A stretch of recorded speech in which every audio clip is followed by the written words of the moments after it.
kitab samawi itu Injil, Taurat, ya. Berarti Quran ada di atasnya selama-lamanya, dan yang abadi, yang tidak bisa dirubah. Lain dengan kutub samawi yang lain, seperti Injil udah banyak perubahan, Taurat udah banyak perubahan, tapi kalau Quran walaupun dirubah ketahuan.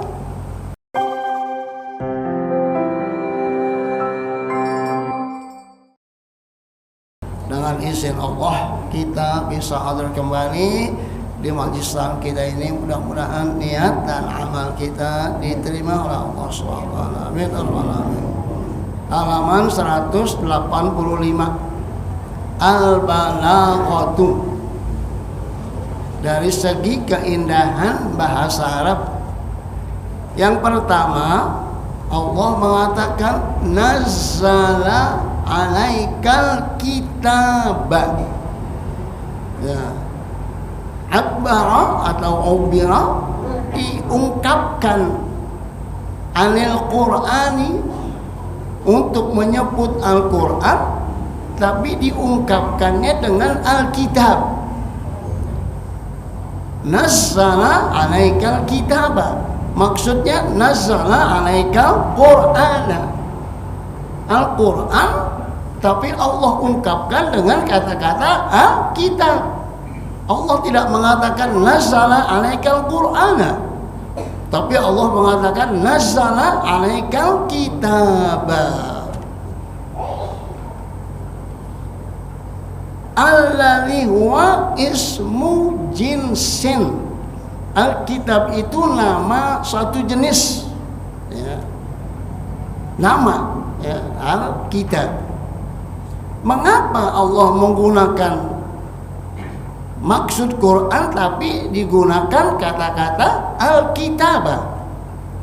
Idzanan, sebagai pengumuman, sebagai pemberitahuan, bikamali tafawuqihi, dengan kesempurnaan tafawuq, dari kata fauqa, tafawuq, yaitu prestasinya, ya.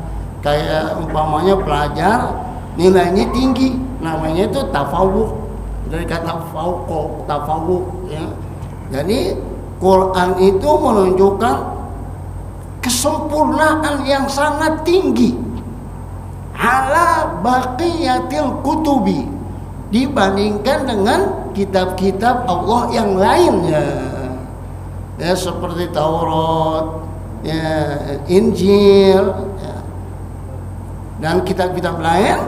Al-Quran mutafawwiqun, Al-Quran ada di atas dari semuanya.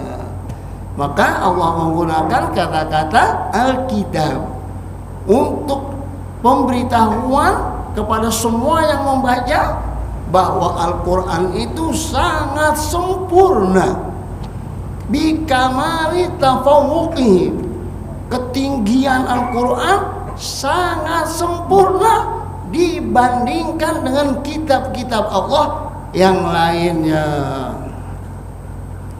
yaitu kutub as-samawiyah.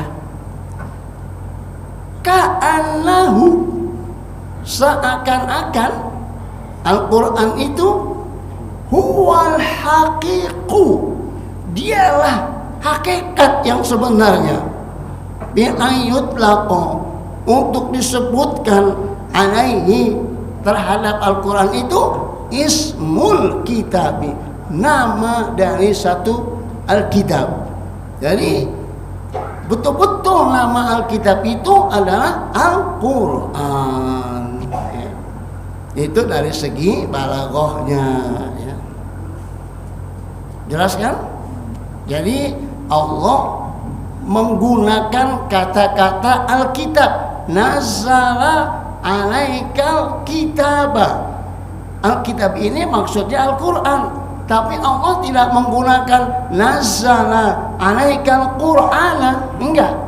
Mengapa? Karena dengan ungkapan kata-kata Alkitab menunjukkan bahwa Al-Quran itu kesempurnaannya melewati kitab-kitab yang lain. Kitab Samawiyah itu Injil, Taurat, ya. Berarti Quran ada di atasnya selama-lamanya. Dan yang abadi, yang tidak bisa dirubah, lain dengan kutub Samawi yang lain. Seperti Injil udah banyak perubahan, Taurat udah banyak perubahan. Tapi kalau Quran, walaupun dirubah ketahuan. Sekarang ini lagi viral, ya, Quran yang dibagiin sebagai wakaf, tapi surah Al-Maidah ayat 51 Aulia itu ditafsirkan menjadi teman setia. Nah, yang dulunya menjadi pemimpin. La tattakhidul yahuda wan nasara awliya'a. Jangan kamu ambil, jangan kamu angkat Yahudi Nasrani sebagai aulia, sebagai pemimpin. Sekarang nih dicetak buku terjemahan Quran sebagai wakaf dibagiin semua. Tapi kata-kata pemimpin dirubah menjadi teman setia. Makanya nanti kalau ada dapat wakaf terjemahan Quran, lihat surah Al-Maidah ayat 51. Aulia itu apa terjemahannya? Apakah pemimpin? Apakah teman setia? Nanti kalau semua dicetak nih, ya, bahkan katanya kalau beli Quran di Gramedia katanya tuh itu semua terjemahan aulia teman setia. Beritanya begitu, ya. Jadi mereka berusaha ingin merubah Al-Quran, tapi pasti ketahuan. Karena Allah sudah berjanji, inna nahnu nazzalna dzikra wa inna lahu lahafizun. Kata Allah, kami yang turunkan dan kami yang menjaganya. Bagaimana Allah menjaganya? Allah bikin ada orang yang hafal Al-Quran, meskipun dia bukan ulama, bukan ustadz, bukan orang Arab, tapi ada yang hafal Al-Quran, sehingga ketika dirubah ketahuan. Salah nih. Ya. Dulu dia datang pakai baju seragam dulu. Sekarang tahu baju seragamnya kemana? Ya, ada baju seragamnya cakep itu. Ya. Jadi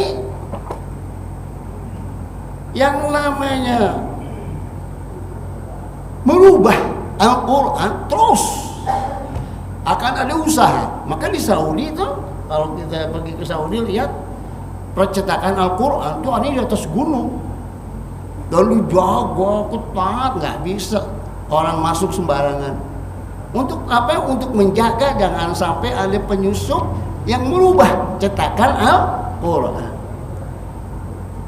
Saudi itu. Nah, kalau Saudi jebol lah. Gitu. Karena kalau mereka punya duit, mereka cetak Quran dibagiin. Kita yang namanya dibagiin Quran gira nggak? Iya. Ya, asalnya dibagiin, oh udah. Itu. Ya. Nah, padahal mereka memiliki ada niat yang nggak bagus. Pasti ketahuan. Satu harokat saja, fathah dhamma dirubah. Ketahuan.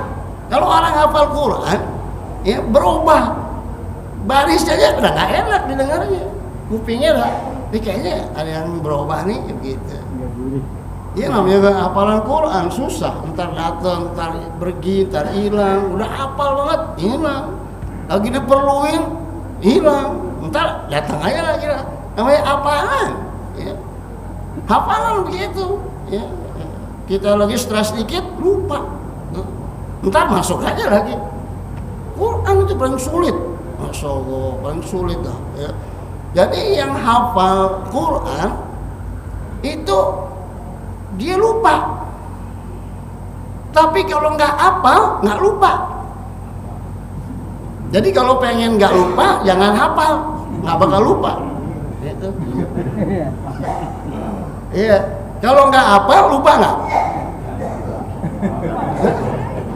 Lupanya gimana? Udah kagak hafal. Yang hafal itu yang lupa. Nah, makanya tuh Quran kata Nabi itu seperti onta. Kalau kita nggak ikat, onta itu pergi. Quran begitu juga. Kalau kita nggak ikat, dia pergi. Ngikatnya gimana? Mengulang-ulang, diulang aja. Kelupaan. Imam-imam yang di Masjid Nabawi itu ayat-ayat yang udah biasa. Dzalikal kitabu la raiba fihi hudan lil muttaqin, dibaca hudan, lainnya diulangin lagi. Padahal udah ribuan kali dibaca, nggak ketemu dicari. Ada imam di salah satu negeri Arab baca sabihis, kagak ketemu dicari. Padahal udah hafal banget. Jadi begitu, ntar datang, ntar hilang, jadi nggak aib, ya. Kecuali kalau kita sengaja melupakannya. Makanya ada namanya membantu imam yang lupa bacaan Al-Quran. Jadi kalau imam diulang-ulang, makmumnya diam aja sampai imamnya berhenti. Imamnya udah diam, berarti itu diminta tolong namanya tuh. Nah, baru udah tuh dibantuin. Yang bantuinnya makmum yang di belakang imam aja. Yang semuanya mau kedengeran. Yang di belakangnya aja.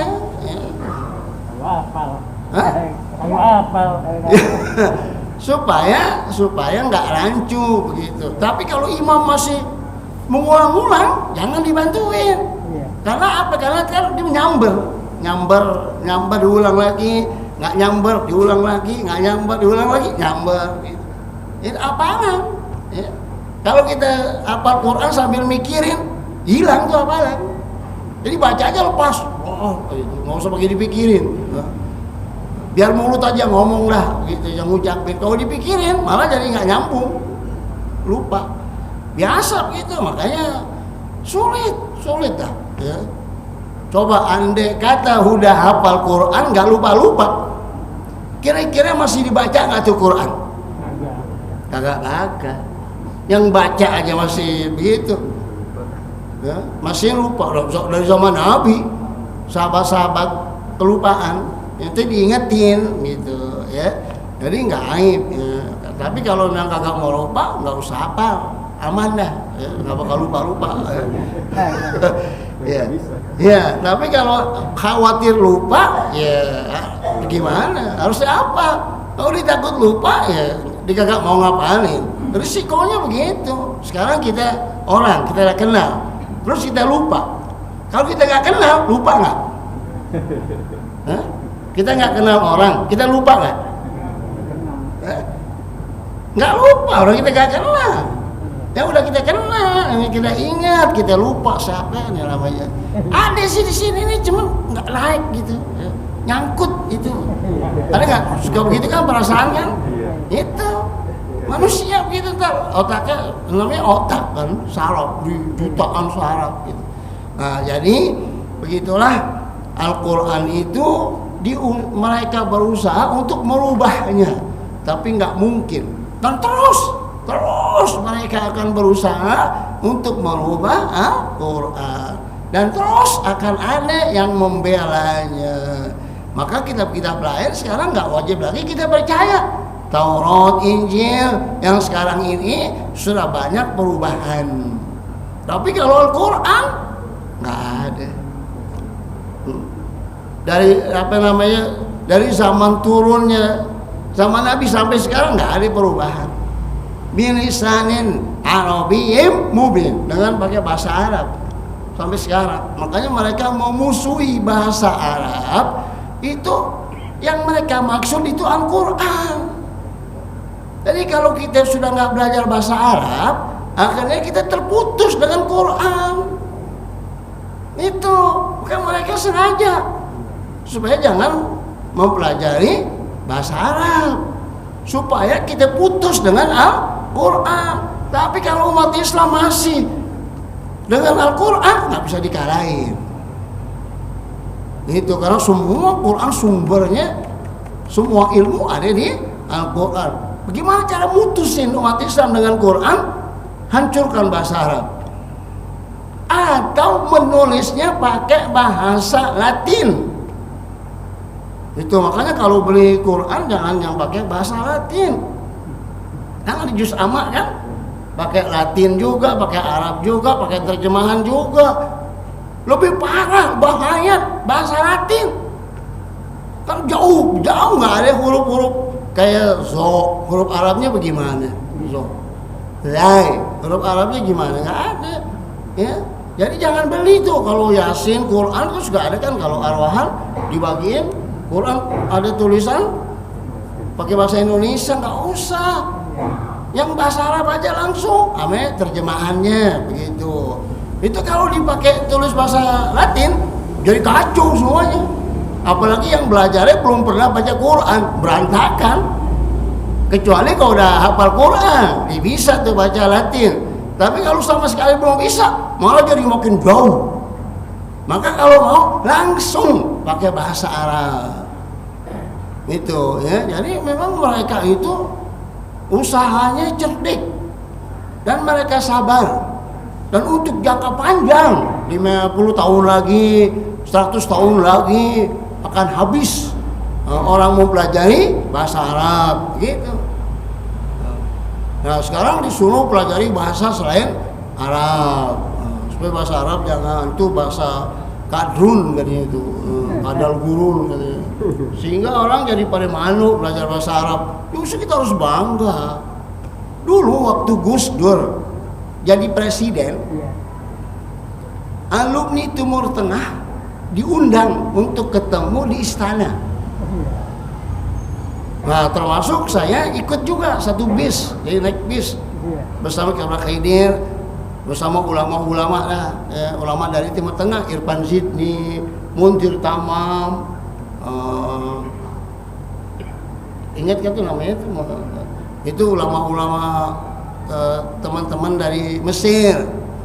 Nah, saya ikut satu bis masuk ke istana. Gus Dur masih pakai sendal. Kata Gus Dur, ini saya diomelin nih protokol, katanya suruh pakai sepatu. Saya nggak biasa pakai sepatu. Di istana masih pakai sendal aja. Udah. Itu rencananya itu katanya dari protokolnya hanya setengah jam saja. Oh, kalau sampai 2 jam. Yang kedua, kata Gus Dur, di sini banyak wartawan. Kalau kita ngomong Arab, nggak ada yang paham. Wartawannya bisa Inggris, Prancis, Jerman, tapi bahasa Arab nggak ada yang bisa. Jadi kita ngomong pakai bahasa Arab. Jadi ngomong pakai bahasa Arab, wartawan bengong, apa. Itu satu contoh itu. Nah saya ikut itu waktu itu. Satu bis, naik bis ya supaya gampang lah gitu. Itu waktu pertama Gus Dur baru diangkat jadi presiden, masih baru lah. Kayak pesantren lah, semua pada datang. Semua kayak pesantren lah, kayak nggak ada wibawanya begitu ya, masih maklum, masih apa namanya, masih baru begitu. Itu satu contoh tuh kata Gus Dur. Kalau kita ngomong pakai selain Arab, banyak wartawan. Jadi supaya dia kagak ngerti, kita ngomong Arab aja dah. Harus semua pada nanya pakai ngomong Arab. Itu satu contoh. Susah, sulit bahasa Arab. Tapi kalau Inggris, Prancis, Jerman, Spanyol, Cina, Korea gampang. Bahasa Arab susah. Udah susah itu, terus pekerjaannya juga kagak ada. Ya. Mau kerja apa? Pakai bahasa Arab. Paling jadi guru-guru doang. Ya. Tapi kalau bahasa Inggris, bahasa Korea, bahasa Jepang, banyak tulis-tulis, ya kan? Itu. Nah, jadi ada usaha untuk menjauhkan kita dari bahasa Arab yang akhirnya nanti kita jadi jauh dari Al-Quran. Baik, berarti ya. Yang kedua, 5 baina yadaihi. 5 baina yadaihi itu maksudnya yang di depan. Umpamanya kuntum baina ladaikum. Aku berdiri di hadapan kamu, gitu maksudnya bahasa Arabnya itu, ya. lima baina yadaihi kinayah amma taqaddamuhu. Lima baina yadaihi kan yang di depannya tuh, maksudnya itu kinayah dari kitab-kitab yang terdahulu. Kitab Taurat, kitab Injil, ini kan lebih dulu kan ya, dari Al-Qur'an. Wa sabaqa'u minal kutubis samawiyah, dan Quran itu telah didahului oleh kitab-kitab samawiyah namanya, yaitu Taurat dan Injil dan kitab lain.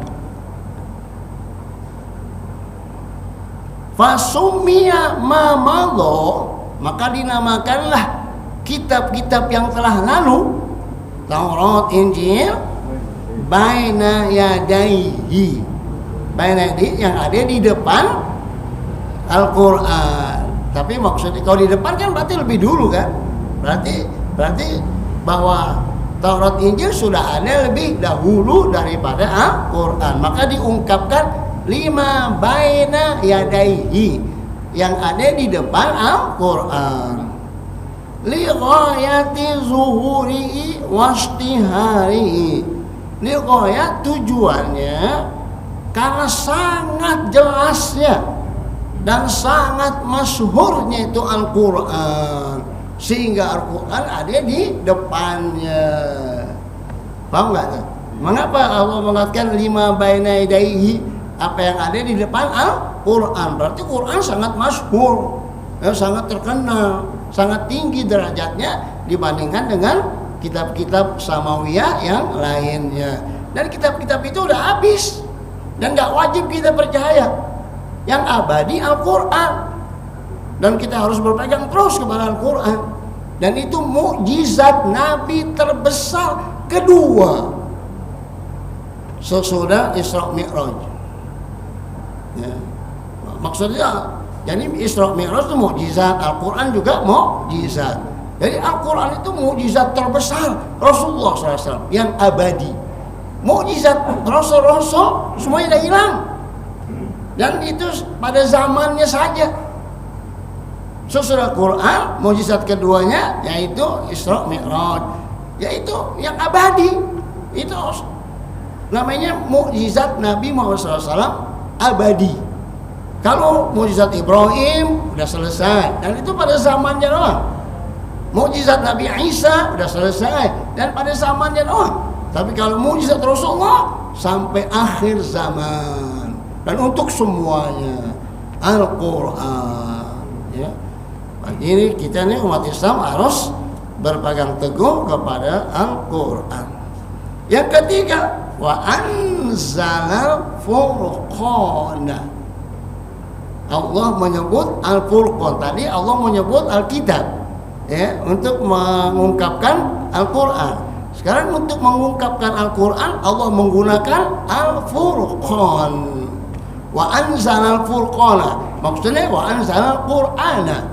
Dan Allah turunkan Al-Qur'an, tapi Allah ganti dengan kata-kata Al-Furqan. Sebagai pembeda. Anzala sa'iri. Anzala yunzilu, anzala sa'ira. Atau dan Allah turunkan anzala sa'ira ma yufarriqu bainal haqqi wal batil. Dan Allah turunkan semuanya yang membedakan antara yang hak dan batil. Ini Al-Furqan, alladzi yufarriqu, yang membedakan bainal haq wal batil. Nah, jadi kalau kita pengen mengetahui yang hak apa, di Quran. Yang batil apa, di Quran. Nggak boleh kita karang-karang, sudah ada semuanya. Mana yang hak, mana yang batil, mana yang halal, mana yang haram, udah ada di Quran. Jadi kalau kita perhatiin yang haram di Quran sebenarnya nggak banyak, tapi dalam masyarakat banyak banget. Ini haram, ini haram, ini haram. Dari Quran nggak banyak. Ya. Tapi ditambah lagi dari hadis Nabi yang haram gitu. Ya. Nah, sedangkan dari hadis itu kan ada hadis sahih, ada hadis dhaif. Nah, itu kalau Quran udah pasti. Tapi kalau hadis ada yang dhaif gitu. Sedangkan masalah hukum harus diambil dari hadis yang sahih. Dari situlah lahir fikih. Fikih karena apa? Karena hadisnya banyak. Tadi Rasulullah ngomongnya itu berkali-kali. Itu juga, tapi di tempat yang beda-beda dan didengar oleh orang yang berbeda juga gitu. Kayak Al-Fatihah. Rasulullah ngomong di sana nggak baca bismillah. Nanti Rasulullah ngomong di tempat lain pakai bismillah. Nanti di sana lagi nggak pakai bismillah. Di sana lagi pakai bismillah. Yang dengar beda-beda. Kata dia, saya dengar Nabi nggak pakai bismillah. Yang di sana saya dengar Nabi baca bismillah. Nah, dari situlah ada yang mengatakan baca Fatihah tidak usah baca bismillah. Hadisnya banyak, puluhan yang nggak pakai bismillah. Nah, terus ada lagi hadis harus membaca bismillah karena bismillah itu ayat. Hadisnya juga puluhan dan semuanya benar, semuanya omongan Nabi. Itu ya, makanya hukum-hukum itu banyak beda karena pertama Qur'annya pakai bahasa Arab dan bahasa Arab itu memiliki banyak arti ya, seperti wamsahu biruusikum ya kan, dan usaplah biruusikum. Baknya ini kalau bagi Imam Syafi'i baknya bak litab'id, dan usaplah sebagian rambut kamu, sebagian 3 rambut 3 nggak apa-apa takut. Tapi Imam Malik mengatakan biruusikum semua rambut kamu, maka semua rambut diusap. Sampai sini balik lagi. Ayatnya satu, tapi pemahamannya beda. Ya, sana sata kuru. Imam Syafi'i mengambil kata-kata kuru itu at-tahru, suci. Sana sata kuru 3 kali suci. Dan kuru itu juga artinya haidun. Kuru itu ada 2 arti. Ada haidun, ada tahrun. Sama. Imam Syafi'i mengambil tahrun. Jadi 3 kali suci. Kalau seorang suami menceraikan istrinya, maka iddahnya 3 kali suci. Sedangkan quru itu juga bisa berarti haidun. Maka diambil oleh Imam Abu Hanifah 3 kali haid. Semuanya benar. Bahasa Arab artinya luas. Aula mastumun nisa, la masa atau masa lam yamsasni basar. Kata Maryam, tidak ada seorang pun yang pernah bersetubuh dengan aku. Nah, masa di sini nih, la masa diartiin jima oleh mazhab Abi Hanifah. Jadi kalau suami ada wudu memegang istrinya, maka tidak batal. Mengapa? Karena lamasa dipahami bersetubuh. Sedangkan Imam Syafi'i lamasa menyentuh. Jadi kalau ada wudu menyentuh istri tanpa penghalang, batal wudu. Ayatnya satu, semua artinya beda. Situ ulama di atas si akur, di bawahnya ini yang jontok-jontokan, yang pada berantem itu karena bodoh, ribut itu. Oh, di atasnya ulama semua pada paham, pada akur, pada baik-baik. Anggota DPR di atas si akur, di bawahnya ini yang pada berantem. Dia di sana akur banget, di bawah ini musuhan itu, umpamanya begitu ya. Nah, jadi disitulah supaya kita belajar dan supaya kita lapang dada menghadapi perbedaan, dan pasti ada perbedaan. Tidak mungkin enggak. Di zaman Nabi aja udah ada perbedaan. Kata Nabi, pergilah ke satu tempat di sono dan jangan sholat asar kecuali sampai di sono, gitu kan? Jalan lah tuh. Di tengah jalan udah asar, belum sampai tujuan, sebagian sholat, sebagian ngikutin kata Nabi. Kata Nabi, sebelum sampai jangan sholat asar. Biarpun udah asar juga karena belum sampai dikagak sholat asar gitu. Yang lainnya mengatakan, daripada kita ke sono ketinggalan, nih dia sholat asar dulu dah gitu. Itu sama Nabi. Pas pulang ke Madinah pada cerita. Kata Nabi, semuanya benar. Gitu ya. Nah, jadi kalau kita belajar fikih, pertama isinya semua buku fikih perbedaan. Nah, atau tuh. Yang kedua, dan perbedaan itu pasti terjadi sebab bahasa Arab yang memiliki banyak arti, dan kedua pemahamannya dari segi nahunya, dari segi balaghahnya beda. Di situ bahasa Arab itu saking luasnya. Maka terjadilah pendapat. Jadi itu silakan aja ya. Megang kemaluan ada wudu, mazhab Syafi'i batal. Mazhab Abu Hanifah nggak batal. Mengapa? Karena alasannya kemaluan itu daging lebih katanya. Seperti kuping kan daging lebih. Ini megang kuping batal nggak? Nah, kemaluan jika dipegang nggak batal, begitu katanya. Kalau mazhab Syafi'i batal. Beda kan? Dalilnya semua sama. Quran juga, Quran itu ada yang qat'i dilalah, ada zanni dilalah. Nah, zanni dilalah kita tadi itu salah satu quru, dilalahnya zanniyah. Tapi kalau inamal khamru wal maisiru wal ansabu wal aslamu rijsun min amri syaitan. Nah, itu qat'ud dilalah. Seperti lahmu khinzir. Nah, itu qat'ud dilalah. Enggak ada perbedaan. Ya, yang berbeda itu binatang-binatang dengan lain gitu ya.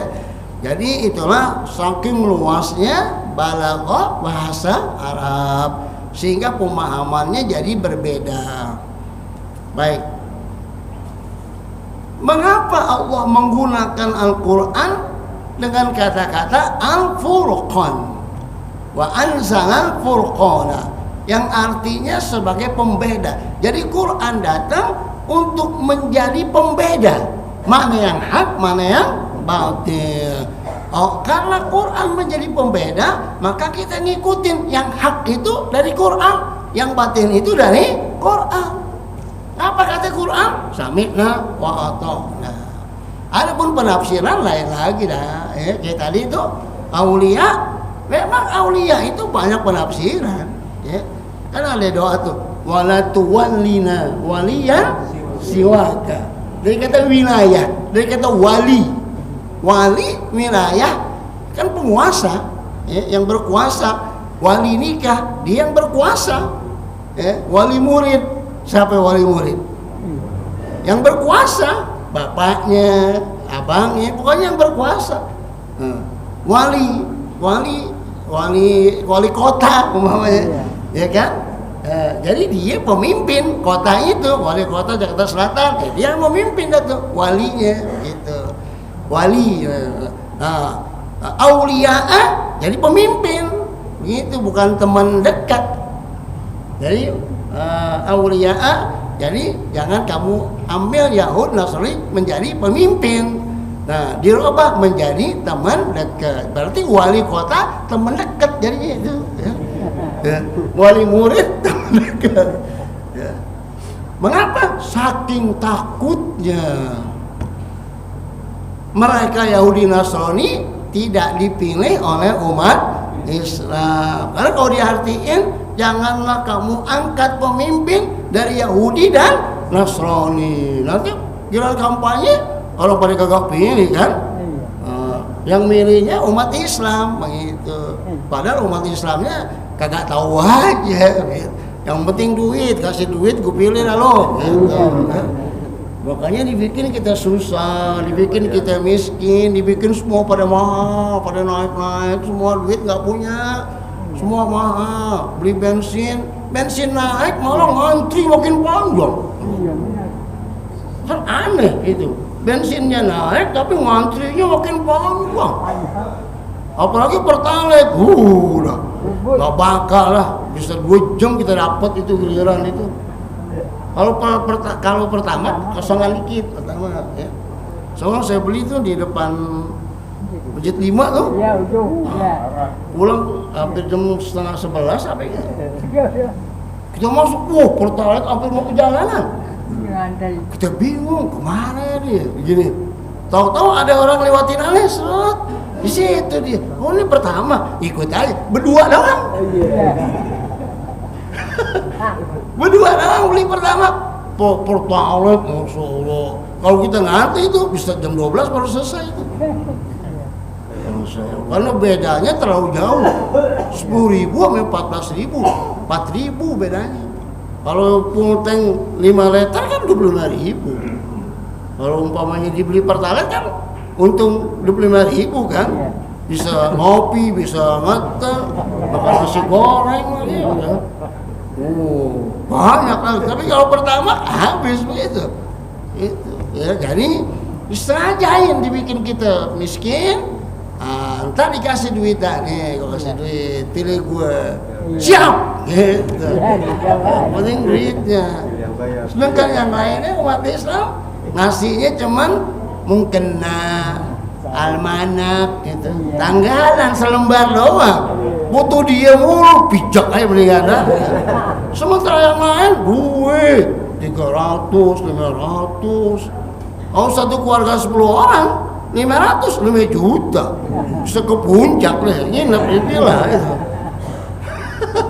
Itu, teorinya begitu entar lah. Setiap punya pasti semua dipersulit. Supaya apa? Supaya turun dana orang. Coba kalau pada makmur nih begini, duitnya banyak. Pas pemilu, pada ke puncak nginep, ngapain? Ngapain? Pagi orang kita kan, ibu-ibu apalagi pagi-pagi udah pada mandi, sholat subuh. Mau ngapain? Mau nyoblos gitu. Malam duitnya cukup lah ya.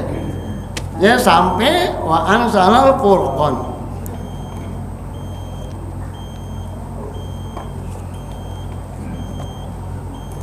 Al-Fatihah.